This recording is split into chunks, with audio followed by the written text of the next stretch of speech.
INS भी कौंडिन्य भारतीय नौसेना के पोत INS भी कौंडिन्य का कारवार नौसैनिक अड्डे पर शामिल होना भारत की प्राचीन जहाज निर्माण परंपरा की विशिष्टताओं को उजागर करता है।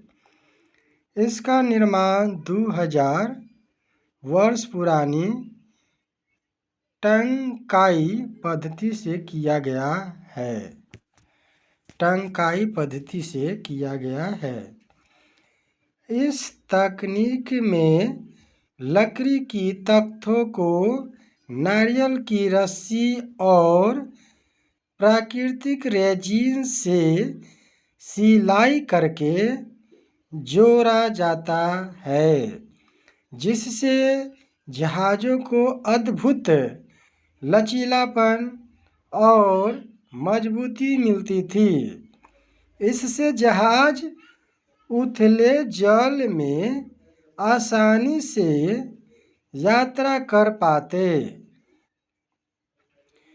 INS भी कौंडिन्य का डिजाइन अजंता गुफाओं 5वीं शताब्दी ईस्वी में दिखाए गए एक प्राचीन जहाज से प्रेरित है,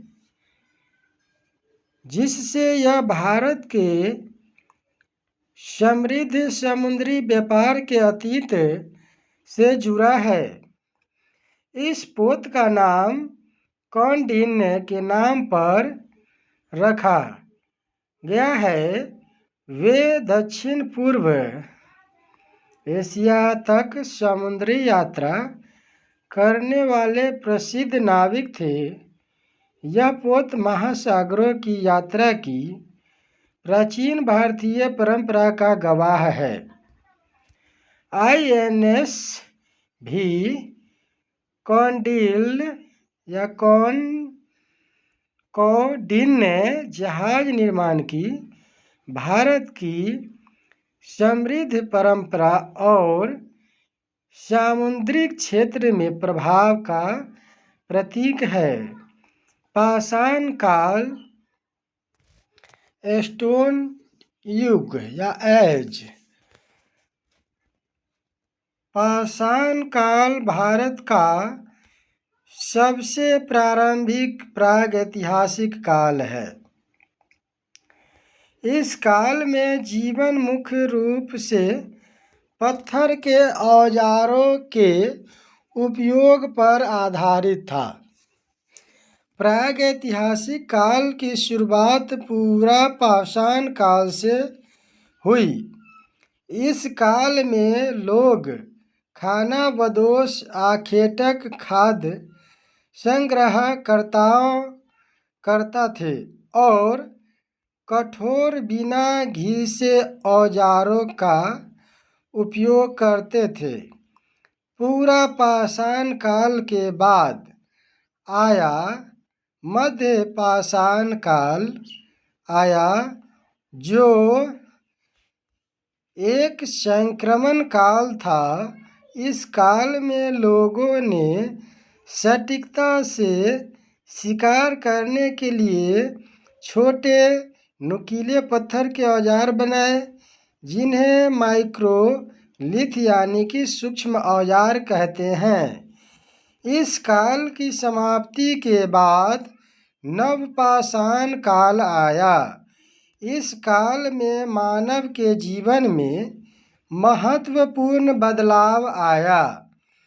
इसी काल में सर्वप्रथम कृषि की शुरुआत हुई, यानी कि नवपाषाण काल में कृषि की शुरुआत हुई।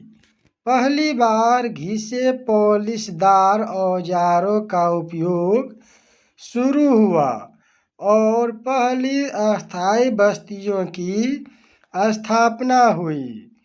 पाषाण युग के महत्वपूर्ण पहलू। अवधि: पूरा पाषाण काल, प्लेओलिथिक, मध्य पाषाण काल, नव पाषाण काल। समय अवधि: लगभग 25 लाख साल पूर्व से 10,000 साल ईसा पूर्व तक पूरा पाषाण काल था।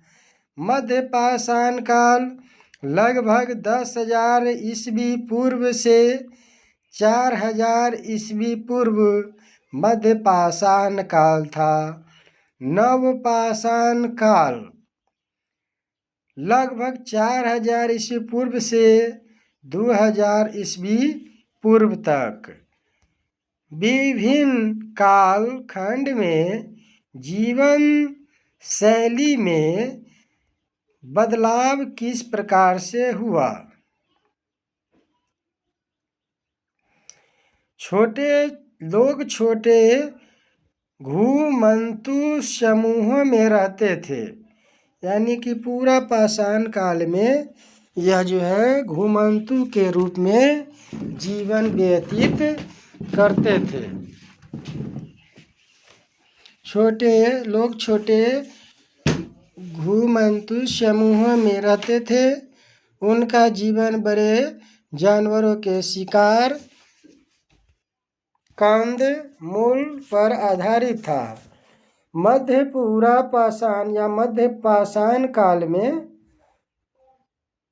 आखेटक खाद्य, आखेटक यानी कि झूम खेती के चलन, यानी कि संग्राहक से अधिक अस्थायी जीवन में परिवर्तन, प्रारंभिक कृषि के साक्ष्य, ये सारे मध्य पाषाण काल में मिलते हैं।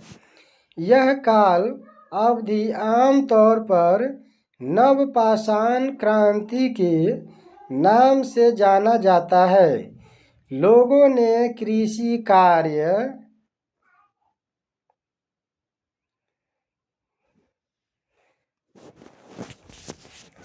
और परिवर्तन क्षेत्र फल फूल पर निर्भर था। वे सुरक्षा के लिए प्राकृतिक गुफाओं और शैलाश्रय का उपयोग करते थे। औजारों की तकनीक के विकास, माइक्रोलिथ के कारण शिकार के तकनीकें अधिक उन्नत हो गए। जानवरों को पालतू बनाने की दिशा में पहला कदम इसी काल में हुआ, यानी कि कौन से काल में? तो नव पाषाण या मध्य पाषाण काल में। फिर उसके बाद है नव पाषाण काल में गेहूं, जौ और चावल जैसी फसलें उगाना करना शुरू कर दिया और गांवों में अस्थायी जीवन जीना शुरू कर दिया।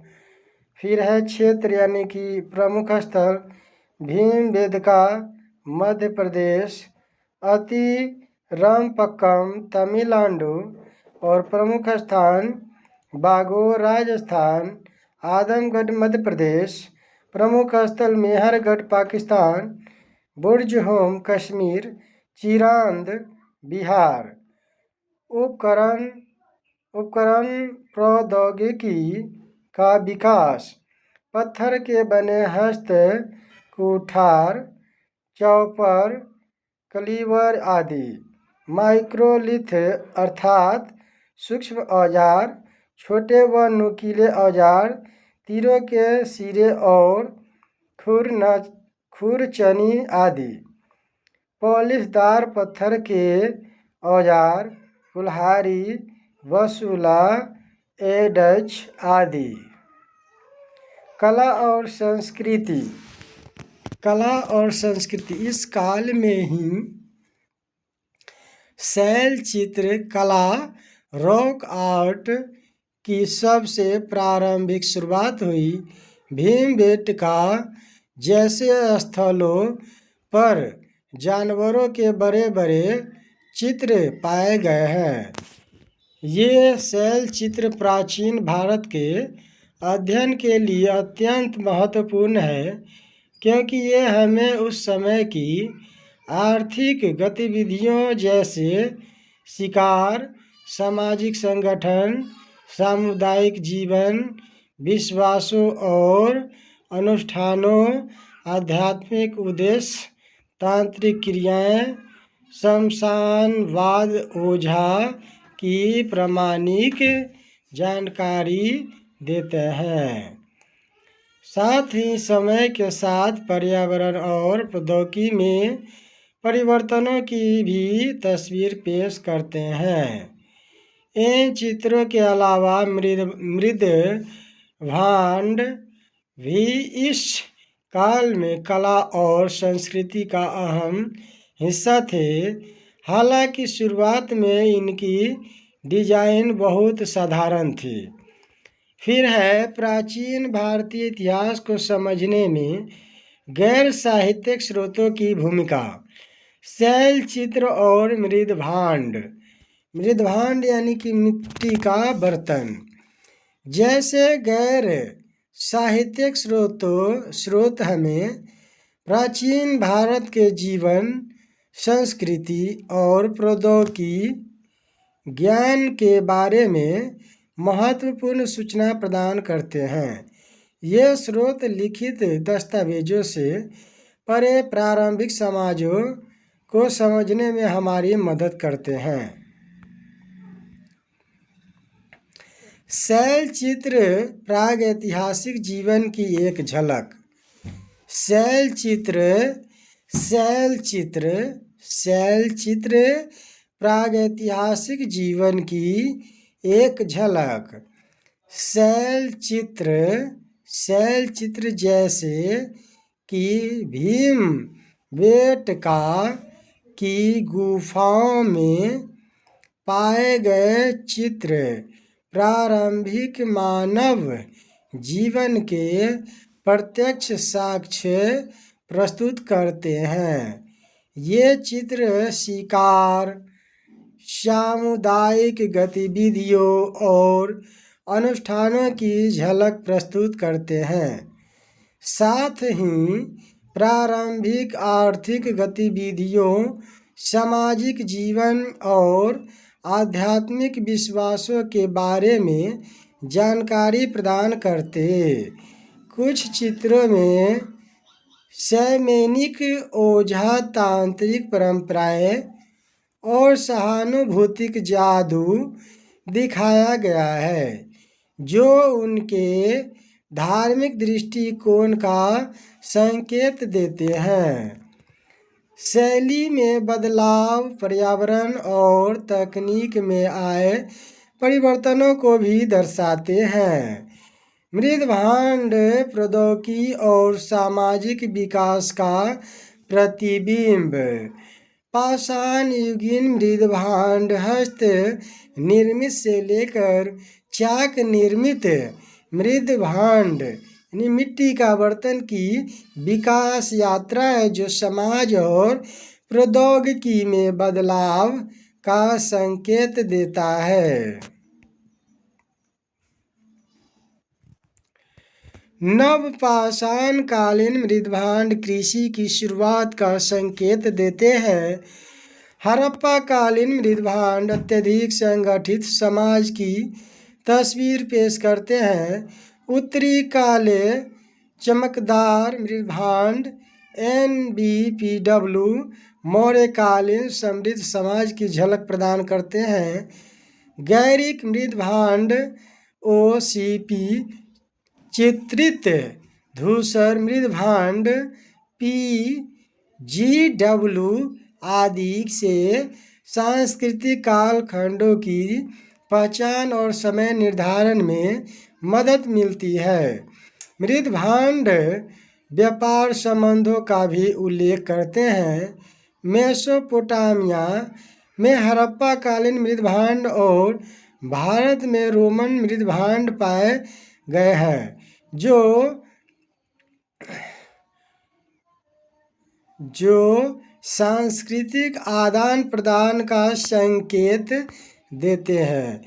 फिर आगे हम देखेंगे हड़प्पा सभ्यता के बारे में। हड़प्पा सभ्यता में क्या क्या उपलब्ध है?